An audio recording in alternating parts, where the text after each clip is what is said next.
Subtract 0.584 from 83.9 using long subtraction. Line up the decimal points in the same column. Add placeholder zeros so both numbers have the same number of decimal places. We work from right to left and finish one column before moving to the next.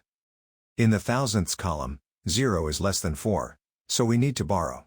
Borrow 1 from the tenths column. 9 becomes 8. Carry the borrow through 1 0. Each cross 0 becomes 9.